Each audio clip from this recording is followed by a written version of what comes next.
ऐसे भी होते हैं जहां इंसान अपने दुख लेकर आता है और लौटते वक्त उसके चेहरे पर उम्मीद होती है। आज हम खड़े हैं हज़रत सैयद ख्वाजा मोहम्मद अब्दुल रऊफ़ यानी मस्तान बाबा की पवित्र दरगाह पर। यह सिर्फ एक दरगाह नहीं बल्कि लाखों लोगों की आस्था का केंद्र है। यहाँ हर रोज़ दूर दूर से लोग अपनी मन्नतें, अपने दर्द और अपनी उम्मीद लेकर आते हैं। लेकिन आखिर मस्तान बाबा कौन थे, कहाँ से आए थे, क्यों आज भी उनके दरबार में हर धर्म के लोग सिर झुकाते हैं, और आखिर ऐसा कौन सा रहस्य है जो इस दरगाह को बाकी दरगाहों से अलग बनाता है। आज न्यूज़ अफेयर 24 आपको मस्तान बाबा की पूरी कहानी दिखाएगा।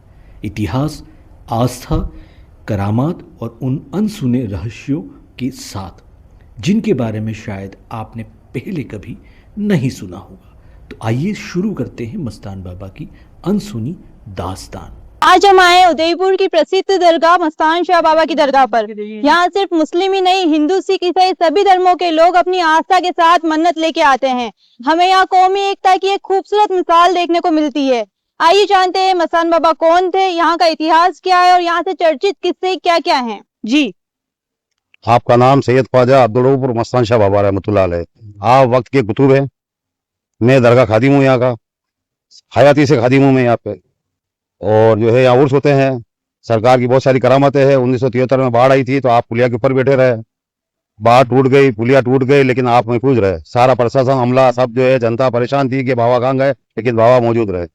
और आपका विशाल जो है 1998 में हुआ है।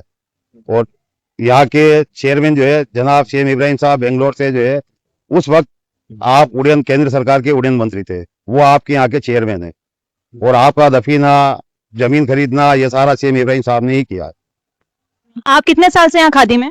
मैं यहाँ जब से बाबा साहब आए तब से खादिम हूँ। उससे पहले गुलाबाग में जब बाबा आया थे तब से मैं इनके साथ में हूँ। मूंगफली में लोगों को तोलते हैं, तो सिर्फ मूंगफली ही क्यों?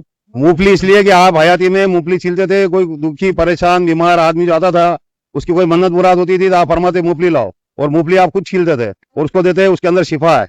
और आज भी मूंगफली का ही चलन है। जो भी मन्नत मुराद है तो मूंगफली में बच्चों को तोलते हैं। जिसके औलाद नहीं होती तो औलाद होती है तो मूंगफली के अंदर उसको तोलते हैं। और ये खास तबरुक आपका मूंगफली है। आपका नाम? सबिया, कौन सी क्लास में हो? 5th। कितने सालों से आ रहे हो यहाँ? बचपन से आ रहे हो। मोबाइल ज्यादा अच्छा लगता है या दरगाह पे आना? दरगाह पे आना। आपका नाम? अल्फेज खान। आपकी उम्र? 14 ईयर्स। कितने साल से आ रहे हैं? बचपन से यहीं आता हूँ मैं। मतलब जो हम आजकल के बच्चों में देखते हैं कि आस्था कम है, जो विश्वास कम है, आजकल की जो यूथ जनरेशन है जिसको जेन जी कहते हैं, उनमें ये चीजें कम देखने को मिलती है। तो आपको यहाँ देख, इतने सालों से आ रहे हैं, तो आपका कोई इसके पीछे मोटिव या कोई ऐसी मुराद है? जी, मैं बचपन से यहाँ आता हूँ। मैं एक मुराद मांगी थी, इसलिए मैं यहाँ मस्तान सरकार के वहाँ आता हूँ।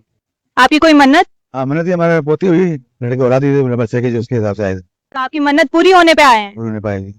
आपका नाम? मोहम्मद रमजान। आप यहाँ कितने सालों से आ रहे हैं? 10 साल से आ रहे हैं। आपकी यहाँ कोई मन्नत मुराद पूरी हुई है? हाँ, हमारी मन्नत पूरी। हमारे बच्चे की मकान नहीं था, जब से यहाँ आया हमारा मकान बच्चे ने बनवा लिया और बहुत खूबसूरत मकान बना, और रहने का ठिकाना नहीं था और सब कुछ हो गया। आइए जानते हैं यहाँ के एक बुजुर्ग जायरीन को। हमने बच्चों से पूछा, बुजुर्गों से पूछते हैं अब कि यहाँ आके उनको कैसा लगता है। जी, आपका नाम? हाजी नूर मोहम्मद। आप उदयपुर से ही हैं? जी, कितने सालों से आ रहे हैं? मैं हार की पुलिया से, बाबा साहब को मेरी तबीयत खराब हो गई थी, इन्होंने ठीक करी। आज तक घूम रहा हूँ इन्हीं के कदमों में। आपकी उम्र क्या है? 80 साल। यह तो मैं हार की पुलिया से बरोबर आ रहा हूँ। आपकी कोई मन्नत मुराद यहाँ पूरी हुई है? मैं तबीयत बीमार हो गया था, इन्होंने ठीक करी है और आज तक इन्हीं के कदमों में चल रहा हूँ। आपका जो पूरा परिवार है वो सब आता है या आप ही आते हैं? नहीं, पूरा परिवार। यहाँ आके आपको क्या महसूस होता है? मेरे को बहुत सुकून मिलता है। अच्छा, अब आगे जो आने वाले दिन हैं उसमें भी आपका आना यहीं रहेगा। आपके जो आने वाली जो हमारे छोटे बच्चे हैं, जनरेशन है, उनको क्या कहना चाहेंगे आप? हमारे बच्चे, हम खुद अभी अगले महीने में उड़े से छोटा मोटा तबरुक भी इनके कहने से मैं हाजिरी करता हूँ। दुर्गा कमेटी, हम 8-10 साल से। यहाँ कोई मुराद, कोई मन्नत आपकी पूरी हुई है? पूरी हुई थी। मैं बीमार पड़ गई थी तो बाबा साहब के यहाँ 11 दिन यहीं रुकी थी तो मैं ठीक हो गई थी। जी, आपका नाम? मेरा नाम भानु है। कितने सालों से आए? 15 साल से हूँ। और मैंने डॉक्टर को वगैरह को सारा बताया था, कहीं आराम नहीं पड़ा था, तो सरकार के यहाँ आने के बाद में मेरे स्थिति बहुत अच्छी हो गई थी। अच्छा, तो आपके परिवार वाले भी यहाँ हैं या? परिवार वाले सारे, हम परिवार वाले सारे आए हैं। तो मेरे घर वाले के सब इच्छा अच्छे हो गए। डॉक्टर को बताया तो डॉक्टर से ठीक नहीं हुए थे, या सरकार के यहाँ आने के बाद में 15 साल से आ रहे हैं, तो 15 साल से हमें अच्छा लगा, या घर सब बीमारी वगैरह सारा दूर हो गया हमें। कहते हैं इंसान जब दुनिया से हार जाता है तब वह उम्मीद का दरवाज़ा तलाशता है, और शायद हर शहर में एक ऐसी जगह ज़रूर होती है जहां टूटे हुए दिल फिर से जीना सीखते हैं। यह वही जगह है जहां कोई अपने आंसुओं को छिपाने आता है तो कोई अपनी खुशियों का शुक्रिया अदा करने, कोई सुकून के 2 पल तलाशते हुए इस आंगन में बैठा है। कोई नमाज अदा कर रहा है तो कोई सिर्फ एक उम्मीद लेकर जियारत करने आया है। यहाँ आने वाले हर चेहरे की कहानी अलग है, लेकिन मंजिल सिर्फ एक है, मस्तान बाबा की चौखट। किसी के हाथ में दुआ है तो किसी की आंखों में आंसू। कोई अपने बीमार बच्चे की सलामती मांग रहा है तो कोई रोजी रोटी की दुआ। कोई अपने टूटे हुए परिवार को जोड़ने आया है तो कोई बस इतना चाहता है कि उसके दिल का बोझ थोड़ा हल्का हो जाए। शायद यही वजह है कि इस दरगाह पर कोई अमीर नहीं होता, कोई गरीब नहीं होता। यहाँ हर इंसान सिर्फ एक फरियादी बनकर आता है। और सच मानिए, इस आंगन में बैठकर ऐसा महसूस होता है जैसे वक्त कुछ पल के लिए ठहर गया हो, जैसे दिल का शोर खामोश हो गया हो और आँखों में छिपा दर्द बिना कुछ कहे बाबा तक पहुँच गया हो। उदयपुर की यह दरगाह आज सिर्फ एक इमारत नहीं, बल्कि लाखों की उम्मीद, आस्था और सुकून का पता है। कहते हैं यहाँ से कोई खाली हाथ नहीं लौटता, कोई दुआ लेकर जाता है तो कोई हिम्मत, और कोई बस इतना सुकून लेकर लौटता है कि अब वह फिर से अपनी ज़िंदगी से लड़ सकता है। मेरा नाम मोहम्मद अमजद अली है। क्या भारत सरकार मुझे अमजदवा के नाम से पुकारा करते थे, और इसका पुकारना मुझे बड़ा अच्छा लगता था।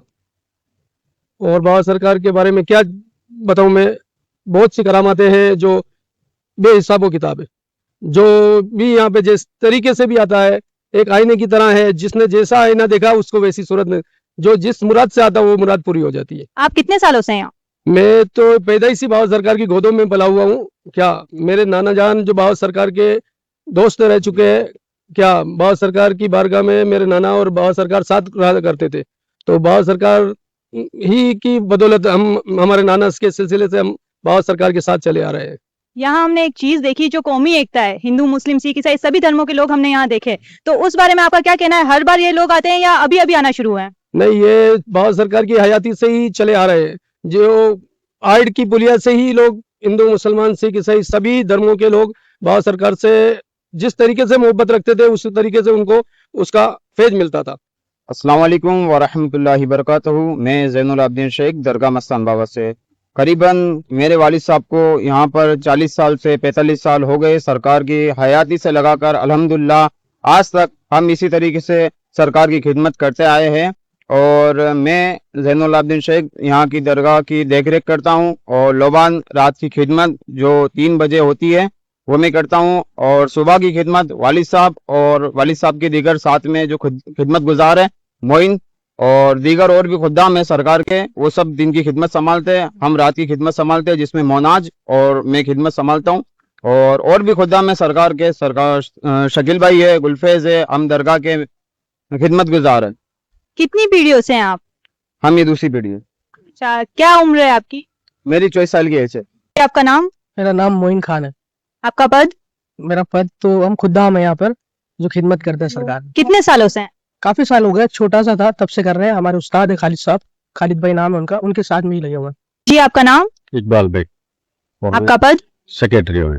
यहाँ जो बीमार लोग आते हैं उनकी रुकने की व्यवस्था कैसे होती है? यहाँ जो बीमार लोग आते हैं उनके लिए पंडाल बनाए गए हैं, और उनके नहाने धोने के लिए लेटरिन बाथरूम वगैरह सब कंप्लीट है। लंगर की व्यवस्था है, सुबह शाम इनको यहाँ खाना मिल जाता है। अलग से रूम की व्यवस्था नहीं है। अच्छा, यहाँ जो लंगर चलता है वो कमेटी से ही चलता है? जी, कमेटी के माध्यम से ही, दरबार से ही लंगर चलाया जाता है। प्रतिदिन सवेरे के वक्त ये लंगर चलता है। और लंगर में जैसे जो यहाँ बीमार और जो तकलीफ शुदा लोग हैं, जो सरकार से निस्बत रखने वाले लोग हैं और अपना इलाज चाहते हैं, और वो यहाँ आते हैं, उसमें सभी धर्मों के लोग हैं, हिंदू मुस्लिम सिख ईसाई, हर धर्म हर पंथ हर जाति का व्यक्ति इस दरबार में आता है और यहाँ से फैज पा के जाता है। सरकार का बड़ा दरबार है और आने वाले वक्त में आप देखेंगे कि उर्स आने वाला है, तो उर्स में भी बाहर से यानी कि प्रदेश के बाहर से भी ज़ायरीन यहाँ पर उपस्थित होंगे बड़ी तादाद में और एक बहुत बड़ा मेला होगा। 3 दिवस का ये प्रोग्राम रहेगा और ये तकरीबन 28 वर्षों से उर्स का आयोजन होता आ रहा है। ये 29वां उर्स अब होने जा रहा है। यहाँ जो पानी और शौचालय की व्यवस्था है वो कैसी है? सब व्यवस्था ट्रस्ट की तरफ से कर रखी है, सारी व्यवस्थाएं हैं। बाहर ज़ायरीन का आने के, उनके नहाने धोने का सब इंतजाम है यहाँ पे। ट्रस्ट की तरफ से सारे इंतजाम कर रखे हैं। उर्स में भी सारे इंतजाम करे जाएंगे और उनके रहने का उर्स में भी रहेगा इंतजाम सारा। उनके लिए वाटरप्रूफ टेंट लगाए जाएंगे तो आराम से वो रहेंगे, उर्स करेंगे सब। अच्छा, यहाँ मस्तान बाबा की जो दरगाह है उसके उस तरफ जो जमीन है, जो वो हिस्सा कौन सा है? पीछे जो मस्जिद का एरिया है वो बाबा की दरगाह है सब। अच्छा, वहाँ पर मस्जिद बनी हुई है। हाँ, मस्जिद है और पीछे ग्राउंड भी है। तो ग्राउंड खाली मस्तान बाबा की जो दरगाह है उन्हीं का है या फिर कोई और भी इंतजामात वहाँ पर होते हैं? नहीं, सब मस्तान बाबा की दरगाह है। उसको पीछे उर्सों में पार्किंग के लिए काम में लिया जाता है। जी, अब भी दरगाह का विस्तार होना बाकी है और कंस्ट्रक्शन के कार्य भी अभी यहाँ बहुत सारे बाकी हैं। धीरे धीरे जैसे जैसे समय बीतता गया दरबार में कंस्ट्रक्शन होते गए छोटे छोटे, परंतु अब लार्ज स्केल पर जो सबसे महत्वपूर्ण काम है वो आने वाले वक्त में आप देखेंगे कि यहाँ आस्थाने का निर्माण होगा। जो सबसे पहली प्रायोरिटी है वो आस्थाने के निर्माण की है। और यहाँ जो दरबार में ज़ायरीन आते हैं, जो भी प्रतिदिन ज़ायरीन आने वाले या उसके मौके पे उसके दौरान आने वाले, वो सरकार के गले लगे हुए हैं। दरबार का चंदा कहीं नहीं होता। जो लोग यहाँ आते हैं वो अपनी निस्बत का 10 रुपया, 5 रुपया, 100 रुपया, 50 रुपया गले में डालते हैं और उसी से दरगाह के निजाम को चलाया जाता है। और ट्रस्ट के साथी जो लोग हैं सब लोग मिलके इस संचालन को बखूबी निभा रहे हैं और अच्छे तरीके से काम कर रहे हैं। और आगामी दिनों में उर्स के बाद आप देखेंगे कि दरबार के आस्थाना औलिया का काम जो स्टार्ट होगा वो बहुत जल्द अब आने वाले वक्त में इंशाल्लाह कंप्लीट होने वाला है। अच्छा, ये बहुत बड़ी बात है कि दरगाह में जो सब कंस्ट्रक्शन या दरगाह को जो बढ़ावा देना मिल रहा है वो दरगाह के ही पैसों से मिल रहा है। कहीं और से कोई मदद नहीं ली जा रही है, कहीं स्पेशली कोई मदद नहीं कर रहा है। जो दरगाह के पैसे हैं, दरगाह में जो चंदा जो ज़ायरीन जो देते हैं अपना कंट्रीब्यूट, उसी में से ये सारा काम हो रहा है। आइए बात करते हैं मस्तान बाबा ट्रस्ट के सदर से सैयद सज्जाद हुसैन साबरी से कि यहाँ का कैसे क्या चलता है। जी, सबसे पहले तो आप हमें ये बताइए कि यहाँ का जो निजाम है वो किसी ट्रस्ट के थ्रू चलता है या फिर मस्तान बाबा ट्रस्ट के थ्रू ही चलता है या सरकार कोई मदद करती है? ये मस्तान बाबा ट्रस्ट के थ्रू चलता है और सरकार भी यहाँ पर मदद करती है। UIT, PWD, यहाँ जब भी उर्स होते हैं, पुलिस वगैरह, CMHO, मेडिकल, फायर स्टेशन, ये सब यहाँ पर अवेलेबल रहता है। गवर्नमेंट पूरा सपोर्ट करती है। यहाँ की जो सफाई व्यवस्था है और बाकी जो व्यवस्था है वो सब कौन देखता है? नॉर्मल डेज में तो हम खुद देखते हैं, बाकी उस समय गवर्नमेंट खुद देखती है और यहाँ पर नगर निगम के कर्मचारी आते हैं और साफ सफाई का जिम्मा लेते हैं। अच्छा, यहाँ जो आने वाले अभी समय में उर्स है उसके बारे में आपका क्या कहना है? 9, 10, 11, 12 अगस्त में होंगे और काफी अच्छा मजमा रहता है। 20-25 हजार लोग यहाँ रहते हैं। 4 दिन का उर्स रहता है। पहले दिन परचम कुशाई होती है, 2 दिन तक चादर वगैरह पेश होती है, 14 दिन कुल होता है और काफी लोग बाहर से यहाँ पर आते हैं। काफी अच्छी गैदरिंग है। अच्छा, यहाँ जो लोग आते हैं वो सिर्फ मुस्लिम ही आते हैं या दूसरी कौम के लोग भी यहाँ पर शामिल होते हैं उर्सों में? यहाँ पर 12 ही महीने सर्व धर्म के लोग आते हैं और यहाँ से फैज हासिल करके जाते हैं। पूरे हिंदुस्तान से लोग यहाँ पर आते हैं बाबा की मोहब्बत से, बाबा की निस्बत से, और चादर और फूल पेश करके यहाँ से जाते हैं और सरकार सबको नवाजते हैं यहाँ पर। अच्छा, यहाँ के जो उर्सों में जो सिक्योरिटी के इंतजामात रहते हैं वो प्रशासन के द्वारा रहते हैं या ट्रस्ट के द्वारा रहते हैं? यहाँ उर्स के दौरान जो कमेटी है वो वॉलंटियर वगैरह जो होते हैं लड़के वो होते हैं और गवर्नमेंट से भी पूरी मतलब कि हमें मदद मिलती है। सिक्योरिटी वगैरह का इंतजाम रहता है। पुलिस चौकी लगा के देती है गवर्नमेंट, प्रशासन हमारे को यहाँ पे। अच्छा, आप कितने साल से आ रहे हैं यहाँ? मैं पिछले बाबा से सन 1970 से बाबा को मैंने देखा था आयड की पुलिया पे, जब मैं स्कूल पढ़ने जाता था तब से मैं बाबा को जानता हूँ और देखता रहा हूँ और बाबा की करामात भी मैंने देखी है ऐसे। और उसके बाद बाबा की जब तदफीन हुई थी यहाँ पर, उनके गुस्ल में मैं शरीक रहा था जो गुलाब बाग में हुआ था। वो मेरे वालिद साहब के साथ में गया था वहाँ पर। उसके बाद बाबा ने मुझे पिछले 4 साल से अपनी खिदमत में वापस बुलाया है। मैं ट्रस्ट का मेंबर बन के वापस आया हूँ यहाँ पर। एक चीज हमने यहाँ पर बहुत अनोखी देखी कि एक ऑटो यहाँ खड़ा रहता है। जो एक ऑटो वहाँ क्यों खड़ा रहता है और कितने सालों से खड़ा हुआ है? ये गुलाब बाग की बात है। जब बाबा को कोई शख्स बाबा का चाहने वाला मुरीद था, वो ऑटो लेके आया था तो बाबा को उसने नजर पेश की थी, तो बाबा ने उसको अपने पास ही रख लिया और बाबा का वो नजराना तोहफा आज तक हमारे यहाँ पर रखा हुआ है, जिससे लोग ज़ियारत करते हैं, देखते हैं उसको। और बाबा की बहुत तबरुकात हमारे यहाँ मौजूद है जो बाबा की हयाती में रहे हैं। अच्छा, जिस शख्स की आप बात कर रहे हैं यहाँ ऑटो रखे गया, उस शख्स का फिर आगे क्या हुआ? उन शख्स के बारे में ऐसा है, कहते हैं कि वो शख्स को बाबा ने बहुत नवाजा है और आज भी माशाल्लाह वो पूरे सब परिवार यहाँ तशरीफ लाते हैं, आते हैं और बाबा के यहाँ अपने अकीदत पेश करते हैं और जो भी नजराना होता है वो पेश करके जाते हैं। अगर आप भी मस्तान शाह बाबा से जुड़े किसी खास किस्से, दिलचस्प कहानी या मान्यता के बारे में जानते हैं तो हमें कमेंट में जरूर बताएं। मिलते हैं नई रिपोर्ट में एक नई कहानी के साथ। मैं हूं तज़ीन शेख, आप देख रहे हैं न्यूज़ अफेयर 24।